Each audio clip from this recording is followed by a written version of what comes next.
Hi guys, Hello. this is Across Oceans with Douglas and Szilard, Yes.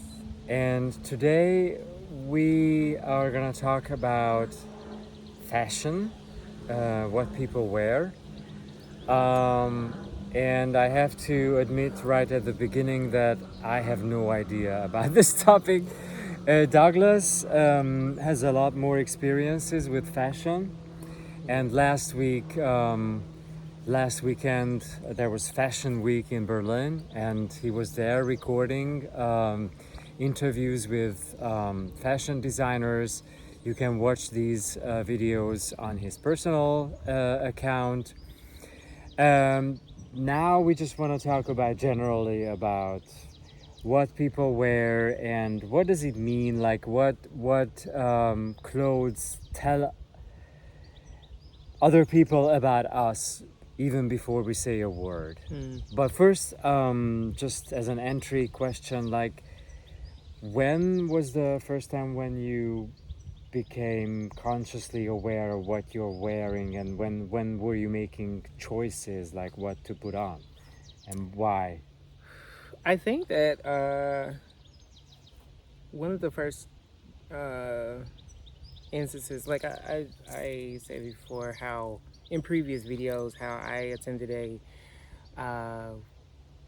private Christian academy in when I was very, very young, up until 7. And then we had a dress code. We were dress coded. I've kind of told that story. And we could dress out on Fridays. And that was kind of my origin story of fashion and personal expression of clothing through dress.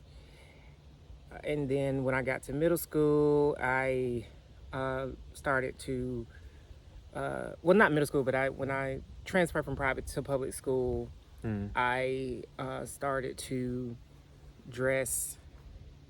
I had to change, and I became conscious of fashion, the fact that I looked different, and trends and what was in at the time, because there were moments where I did not fit in. So I think I latched on to fashion from an early age as a form of rebellion, as a form of expression, as a form of, uh, yeah, as a form of a confidence builder Okay. as well. And yeah, so and then it just kind of matriculated through magazines, because I grew up in the early 2000s, and that was before social media, where we had magazines and we had, I think I was heavily influenced by fashion magazines. I was always reading fashion magazines, collecting them, printing out, taking Mm. out the papers, the editorials and the advertisements onto my bedroom paper, my bedroom wall. My mom can attest to this.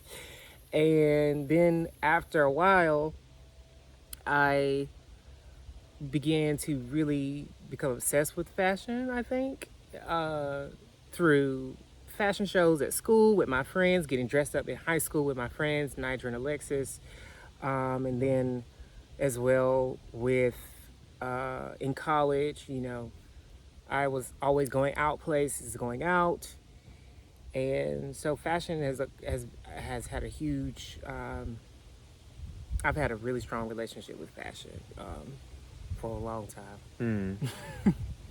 And you also worked in the fashion industry Yes, I after that, did. right? Yes, I did. This year marks the 10-year anniversary since I worked in fashion. And since I started going to New York Fashion Week in 2016 for the New York Fashion Week men's with my friend Jamal Bull and Jabari and Zachary, and going to the collection, seeing the designers, going to New York. Uh, and I did all kind of internships and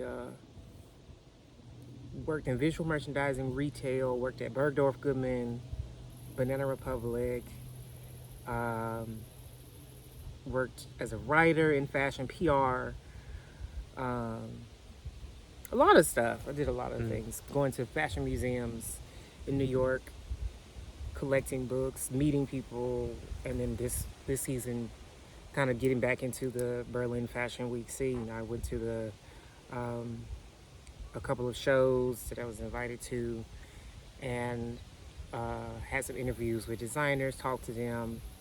I did styling also in the past, not this season, but the past I did styling for editorial. So it's been a long journey. Okay. Yeah, it's been a long And journey.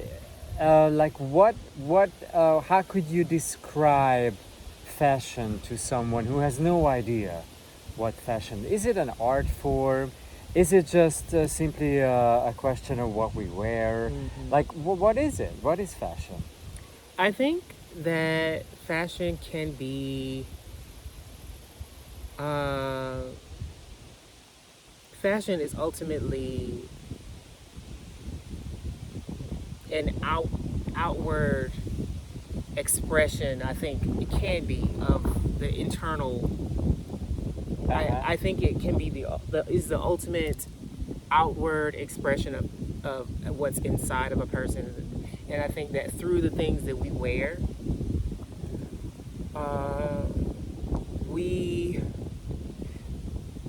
express who we are to the world. But I just have a question there because, yeah, I totally get the idea that what you wear expresses who you are, but fashion is more like, something that you have to follow. So people put on things because they are fashionable, Yeah. but these things don't necessarily express who they are. Yeah. So, like, Sometimes I think that goes around the realm of style. I think style is more of a personal expression. Fashion is always happening. There's always been fashion in the world. There's always been a desire to be, a desire to. People have always. That's one of my favorite quotes from Diana to look Vreeland. a certain way, right? People have always desired and wished to be. They've always wished to be seen as beautiful or to be a part of the zeitgeist of the time. Okay. But so is fashion about money or status or personal expression? It can be about all, but I personally think that fashion is it is a business. Now, let's be clear. It is a business. It is a business. People are selling. There are QR codes. There are barcodes involved. But I don't think that you have to have a lot of money to be fashionable or to be stylish, which I think is ultimately more satisfying to have a stylish life rather than trying to be like everyone else. Okay. But the status part can be a part of it as well. But see, that's sometimes my problem with fashion, that if you just want to look like everybody else, then what's the point? I don't want to look like everybody else. So, Right. like, why should I buy things that are, fashionable? Because I don't want to look like everybody else. Yeah. But it's good that you distinguish these two terms, like being stylish. How do you say? Stylish. Okay. Yeah. It's different than being fashionable, because fashionable is more like, Of the time. Yeah, of the time. Okay. It's interesting because if I think back of my childhood, it wasn't until I was a young adult when I started to buy clothes for myself. Until that point, I was 20 something. I literally had to ask my friends, like, what to buy, because before that time I had never bought anything for myself. I got my clothes as presents from my parents, from my friends, from relatives, or when I was in a relationship with someone, I just snatched things out of the wardrobe and put them on. So I wasn't consciously buying things for myself. Um, but I remember now, even earlier as a child, I did wear like I put curtains on myself, like I Yes. created a dress out of a curtain because I was always playing theater. Yes. But it wasn't necessarily mean. It was me. It was like another person. So I put stuff on myself, but it wasn't necessarily me. It was I was yeah, I was performing a character in a way. Um, so there was this a part of myself who wanted to express himself or herself or who knows, and but on the other hand, I wouldn't necessarily think of putting these things on in my everyday life. So it was like playing. I was just playing with it, and still I have a feeling. I mean, I like nice clothes, and I like putting on clothes that I think have a good quality, have a good design, have they look nice. But on the other hand, I don't necessarily want to stand out. Like there are days when I just want to look like everybody else, Right. and there are days when I do want to look a little bit more special. But generally in my life, I think the tendency was that I wanted to look like normal. I didn't want to look extraordinary. I wasn't wearing jewelry. I wasn't wearing. So that's a big difference because Douglas loves jewelry. I do. I do. And it's totally fine. I like jewelry too on Yeah. you, for example, or on Thanks. other people, but I wouldn't necessarily put them on myself because I don't know. It also has to do probably with my profession that I worked as an actor, and I always try to make a distinction between what is personal and what belongs to a certain character. And I was wearing costumes in different roles, and I could live out that part of my personality of being extraordinary or being different or being this and that. So in my personal life, I was trying to wear simple things that were more comfortable. But I do sense sometimes that I do censorship myself a little bit when it comes to what to wear. Less now than in the earlier days, but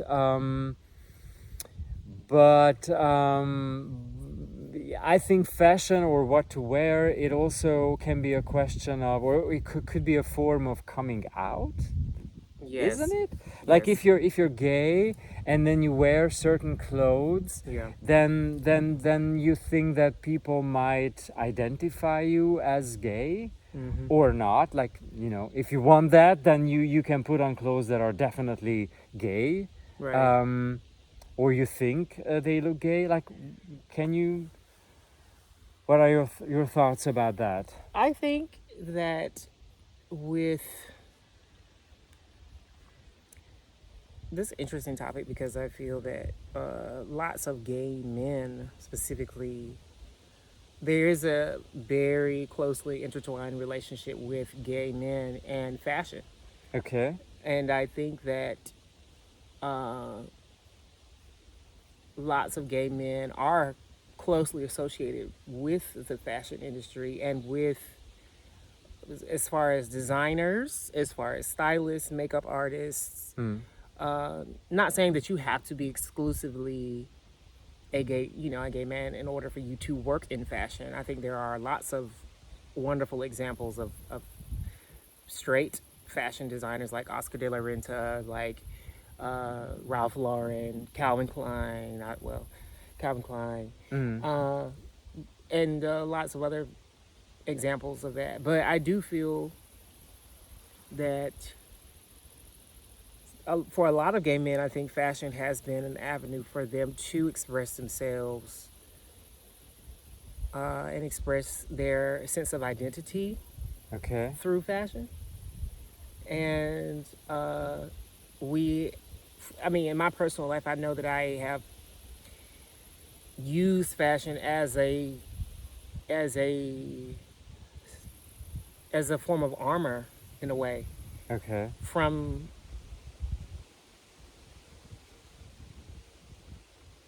looking like I think there is a narrative there of how black not well black but any race has used fashion as a form of confidence building because I think that a lot of us were teased because of the ways that we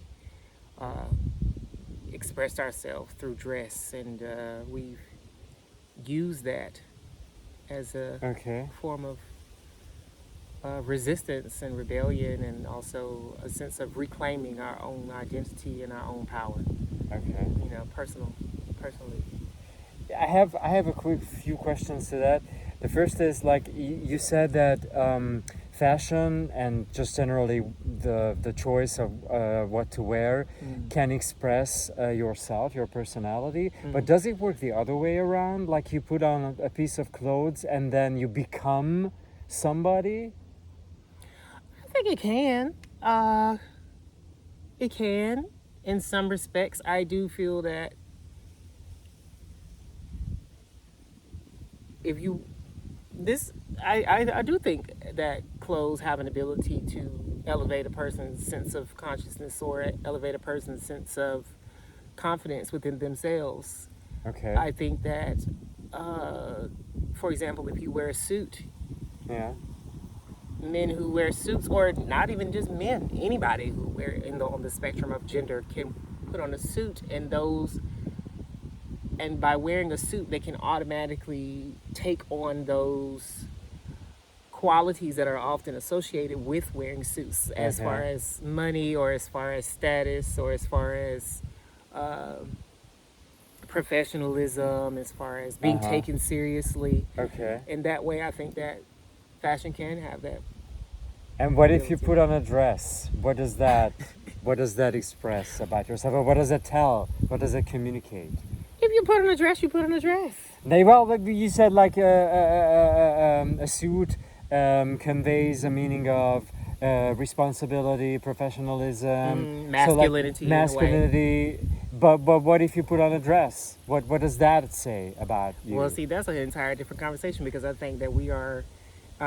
There was a great. You have got to watch the show Pose with by Ryan Murphy, and there was a great. I can't remember who said this. I think it was Billy Porter who said this, and he was talking about how, or Electra, Dominique Jackson, and she was saying how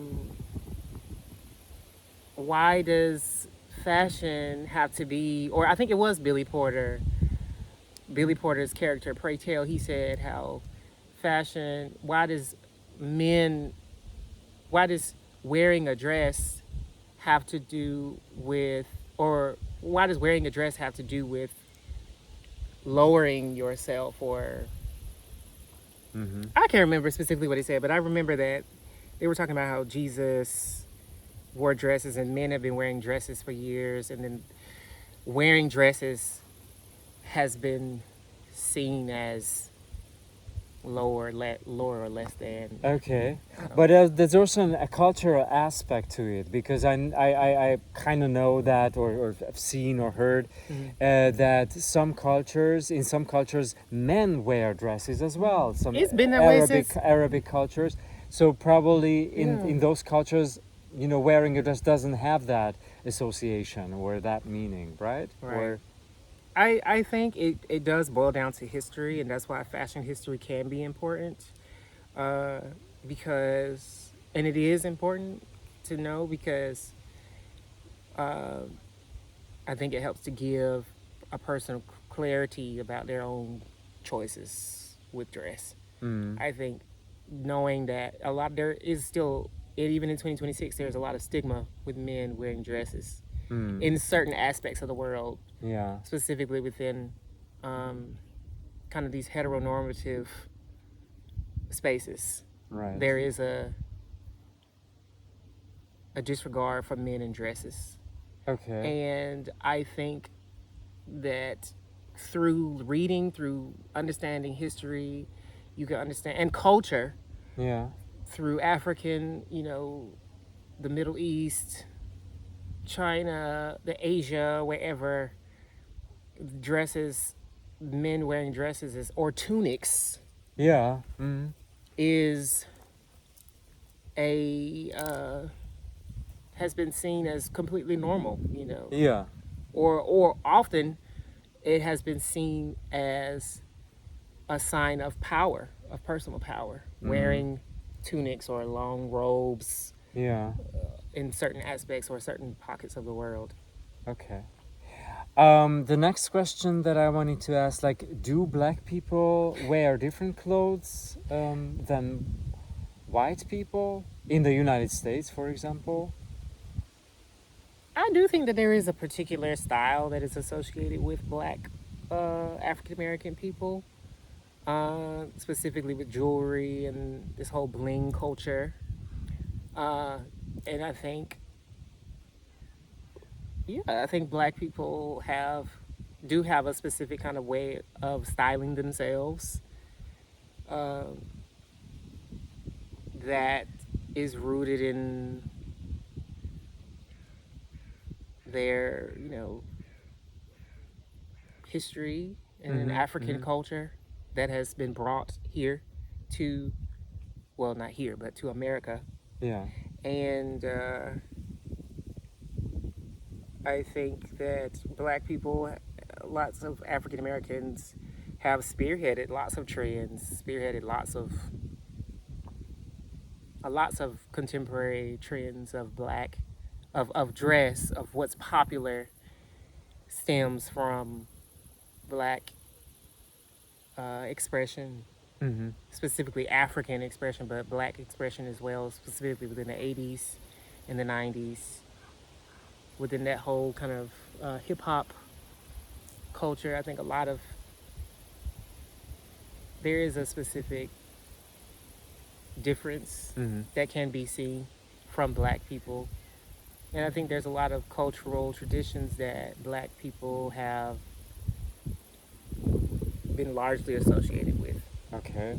And can you see also that some white people wear clothes that are typically or normally would be like black clothes? Black clothes? I don't think there is a such thing as a black clothes and white clothes. I think there are clothes that could be due to pictorial or photographic evidence or historical evidence that can be associated with black people or white people. But I think we have gotten to a place in our society now. What about the hoodies? Because Hoodies? at certain time, Yes.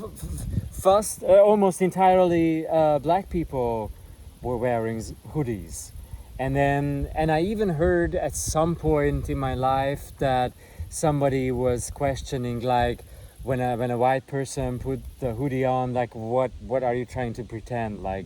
That did you try to pretend that you belong to us, black people? Yeah. Or what?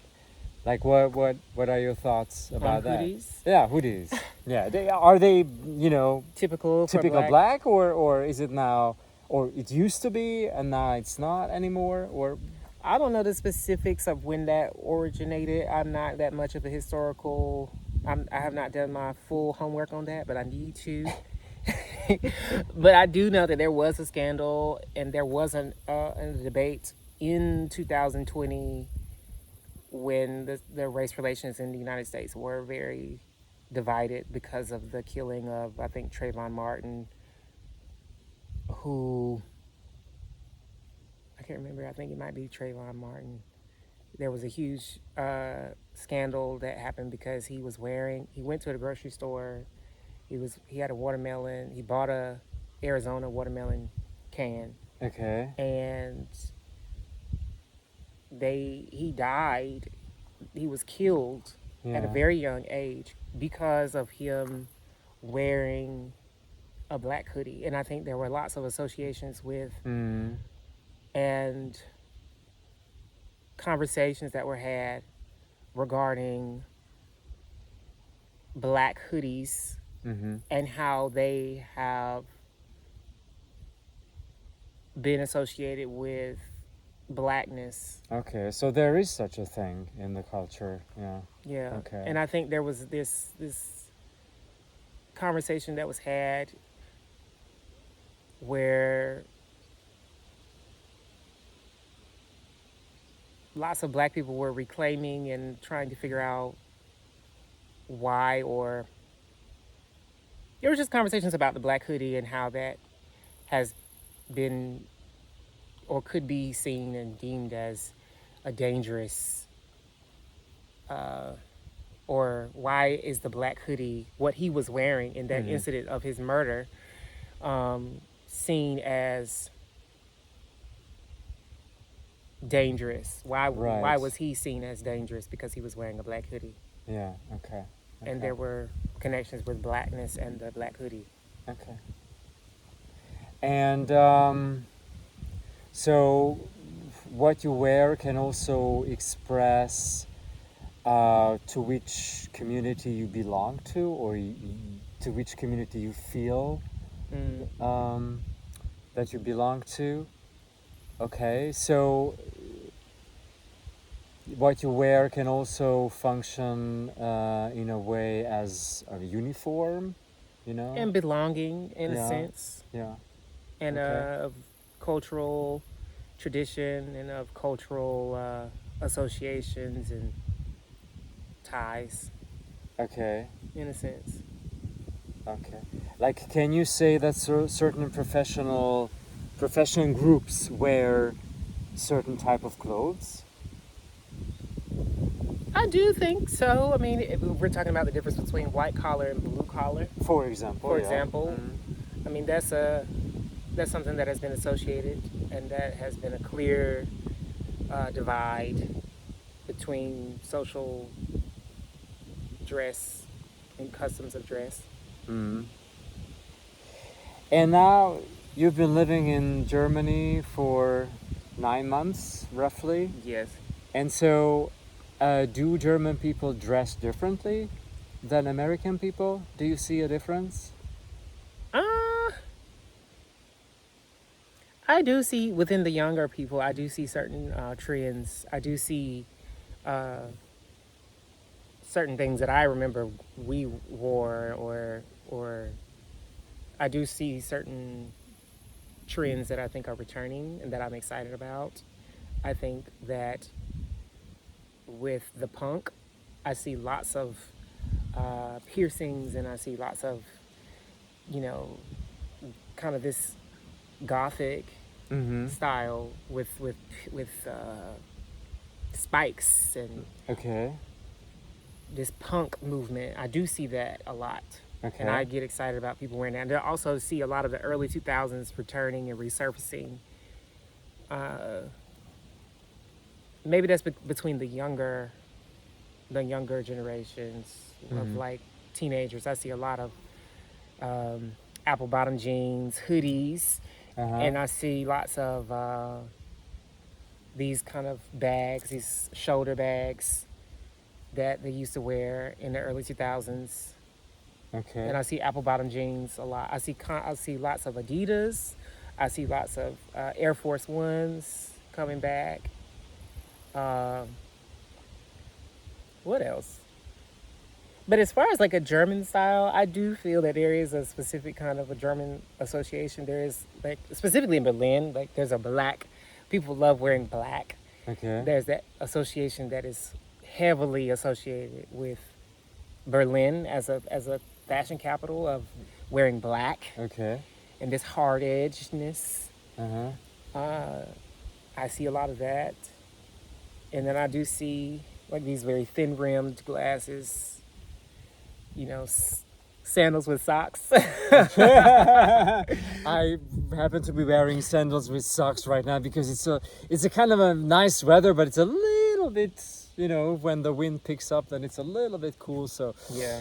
I put on socks. Yeah. But I like it. I think it's very stylish. I think there's lots of beautifully dressed people. Beautifully dressed people that I saw, specifically for Fashion Week. I saw lots of beautifully dressed people. And you mentioned that in Berlin black is a very Common association. common color. What do you what can you say about colors in general? Like what do colors express in dressing? Like what Ooh. colors mean in dressing? Do they have a meaning or? They can. Mm? I think that people gravitate towards certain colors for certain reasons. Like there's this girl in this is not girl, this woman in Brooklyn. She's called the Green Lady, and she wears nothing but green. Okay. Like her entire world is colored with green. Yeah. And I think she's such a fascinating figure. And I love her. I never met her when I was living in New York, but I enjoyed our conversation. Well, I enjoyed like seeing her on social media, and she's. I think color can be an internal representation, just like everything else. I think color, and one thing I'm realizing is that sometimes the color black specifically can be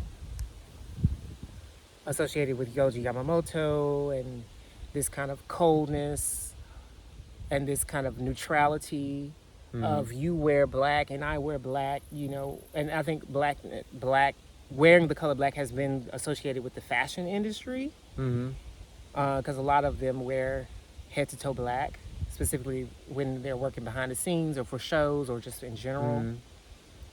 And I think black is a very neutral color. It says,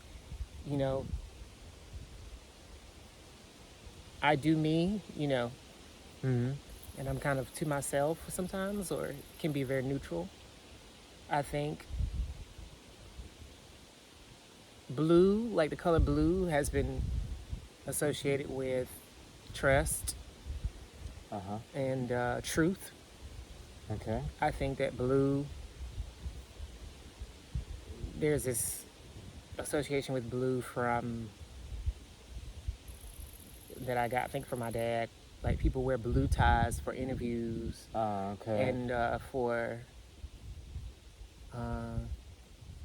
law. Like if somebody who was defending themselves in court, they might wear blue to be seen as being trustworthy. honest and trustworthy. Yes. Okay, so it has to do probably with also with responsibility. Yes. And that I'm responsible, and Yeah.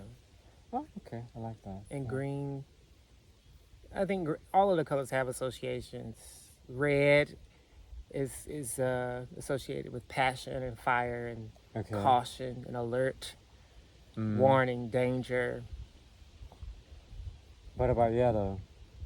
Yellow is a very optimistic color. Yellow is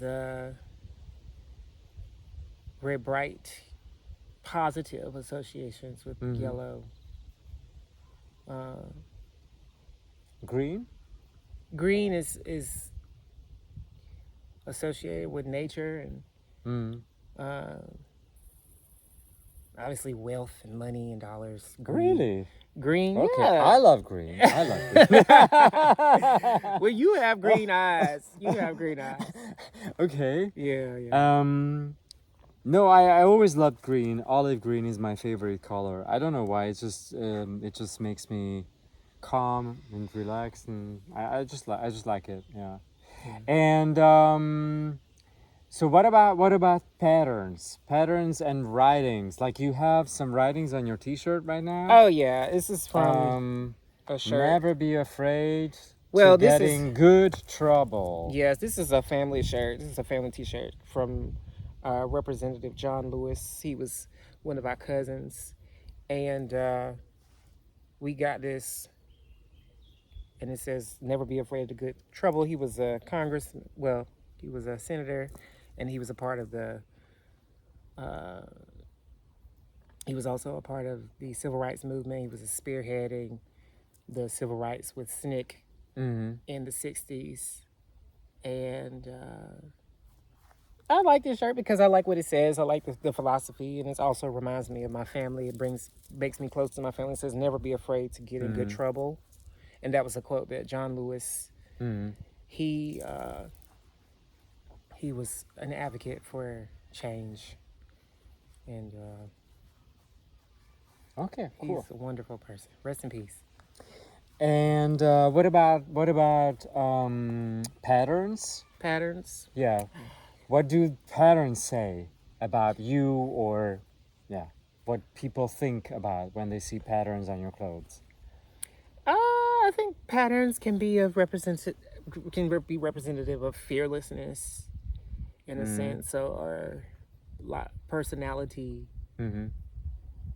And Paisley, for example, can be an example of that. Okay. Fearlessness, personality, or that person just might like patterns. I love polka dots, stripes. I think polka dots is having a big term that come back. Mm. Okay. And to wrap it up, like what would you recommend to people if okay, I'm somebody who has no idea what to wear. I have no idea what to buy. Like what would you recommend? What should I do? If you don't, I mean, I think that a good thing to do would be to find things that you like wearing and test it and just experiment with. I think style is not an overnight thing. There's this narrative of how style is, you're either born with it or you don't, you're born with style or you're born with taste. Mm. I think that taste comes as a result of living, style comes as a result of living. People gravitate towards certain things because they've lived a little bit and they know themselves. And I think that the more you know yourself, the better decisions you'll be able to make in general, not just with clothes, but I think in general, I think but you have to have experimentation. You have to experiment. You have Okay. to see what works and what doesn't work in order for you to understand To clearly. work for you or for other people or for Well, both? for both, for everything. I think you Okay. have to see and you have to learn. We're all in the process of learning, and through learning and failing and well, not failing. I don't think there is anything such as failure, but I think through trying, you'll understand more. Okay. Thank you very much. You're welcome. Thank you guys for watching. You can comment, you can subscribe, and see you next time. Bye bye. All right.